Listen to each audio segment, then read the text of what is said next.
In this video, we will look at some tips to help you perform at your best in part 1 of the IELTS speaking exam. So let's get started. Okay, now there are many videos online that talk about the best tips or different tips. So to make things easier for you, I picked some tips directly from the official IDP website and the British Council website. So these tips are not my opinion or somebody else's opinion. They are officially taken from the IELTS websites. And if you want more information about them, I will leave the links in the description below.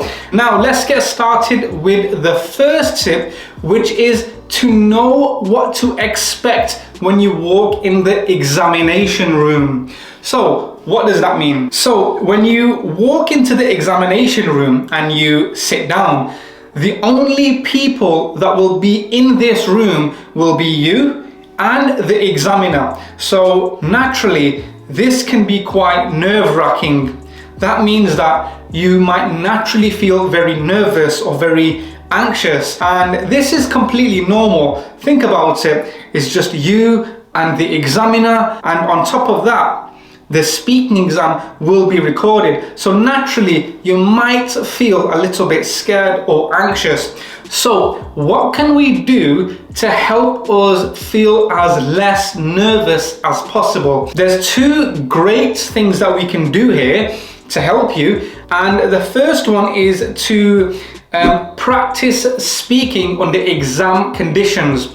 So that means that when you are practicing, okay, try to answer IELTS speaking questions and imagine that you're in the examination room with the examiner, okay? The more you practice, the less nervous you will feel in the exam. And the second thing that you can do is watch IELTS speaking exams on YouTube. So there are many videos online which show IELTS speaking exams, and if you watch these videos, it will give you a good idea of what the exam actually looks like. So by the time it comes to your exam, if you practice and you watch these speaking exam videos, by the time it comes to your exam, you won't feel as nervous. In fact, you might even feel relaxed and like it's normal. So that's the first thing we can do. And the next thing that can help us is giving answers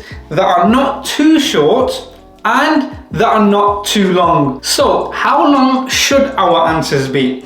Well, firstly, you don't want to give answers that are too short. And by too short, I mean, don't just try to give one-word answers or two-word answers. For example, if you are asked, how big is your family? You don't just want to say, big, or my family is big. That's not enough information. So what I would advise you to do is answer in one sentence and then give an additional piece of information like this. I have a big family. In fact, I have 3 brothers and 2 sisters. So what I did there was I answered the question in one sentence, then I gave extra information. I gave a bit more detail. I said I have this many brothers and this many sisters. Now let's look at another example. So if you look at this question on your screen, which says, tell me about the kind of accommodation you live in. And here is an example of a good answer. Well, I live in a small flat. So I've answered the question. Now let's give extra information, okay? Well, I live in a small flat. It is tiny, but it does come with a great view of the park. Can you see what I did there? I answered the question and then I gave one extra piece of information. So this answer, it wasn't too short and it wasn't too long. This is what a good answer should be like. Now, another thing that can help us is not memorizing answers.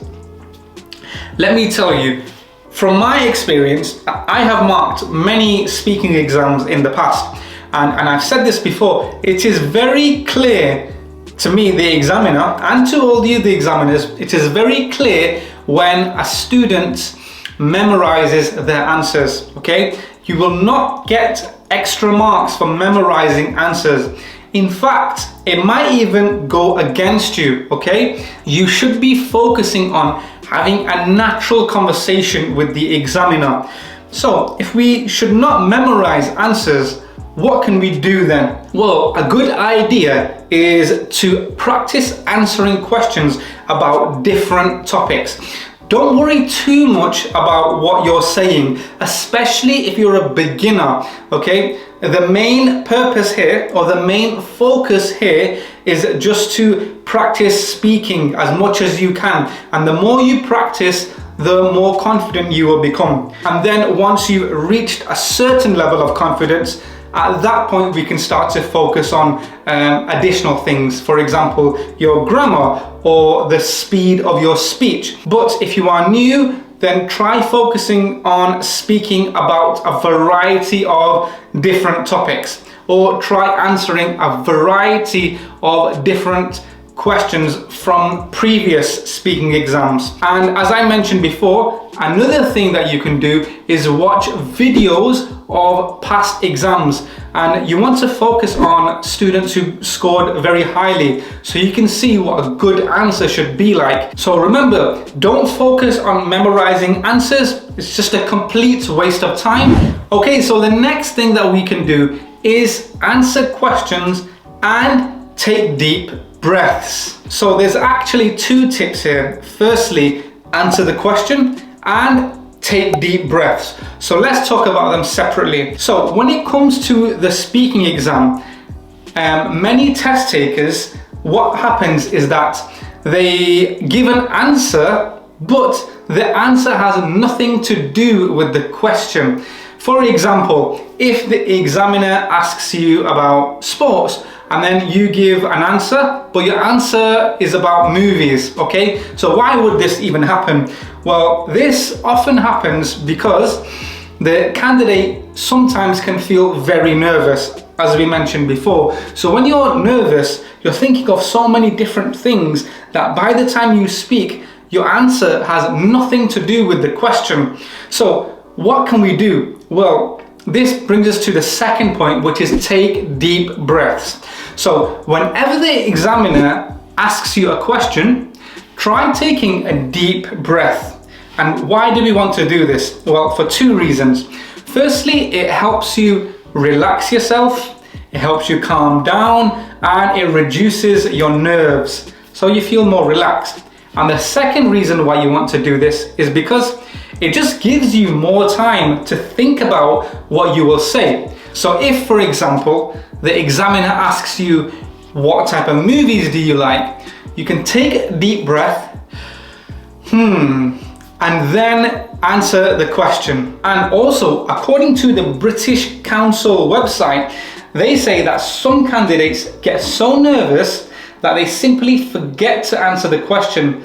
They can speak, but what they say has nothing to do with the question that they have been asked. So again, this is why it's very important to focus on the question itself, okay, and take deep breaths. Okay, and the next tip that can help you is do not worry if the examiner stops you. So in the middle of the IELTS speaking exam, there might be times where the examiner just stops you, okay? And this can happen for a number of reasons. And if this does happen, naturally you might feel scared, like, oh no, did I say something wrong? Did I make a mistake? Have I done something incorrect?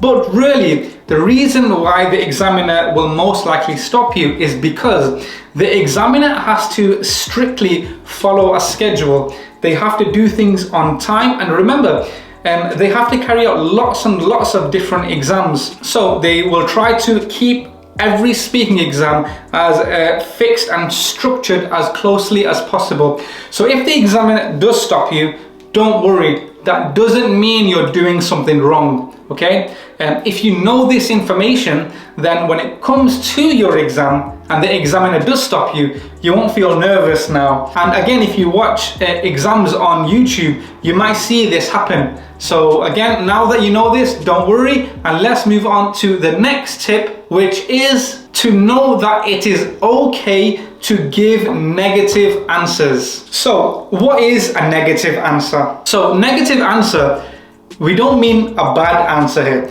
So what is a negative answer? So a negative answer is where you either disagree with something or where you don't like something. So for example, if the examiner asks you, tell me what type of movies do you like?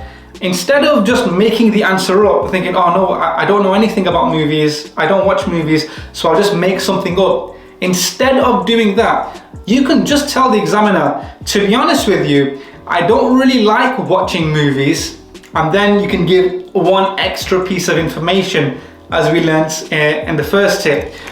To be honest with you, I don't really like watching movies. However, I do love watching TV shows. So that is one example of a negative answer. Let's look at one more example of giving a negative answer. What is your favorite sport and why? Well, I don't really like sports. However, I do like going to the gym to work out. So remember, it's always better to tell the truth, even if it's a negative answer, rather than just making things up, because that will make you feel a bit nervous. And if you are new here, my name is Brick, and I am an English teacher and a qualified IELTS trainer from the UK.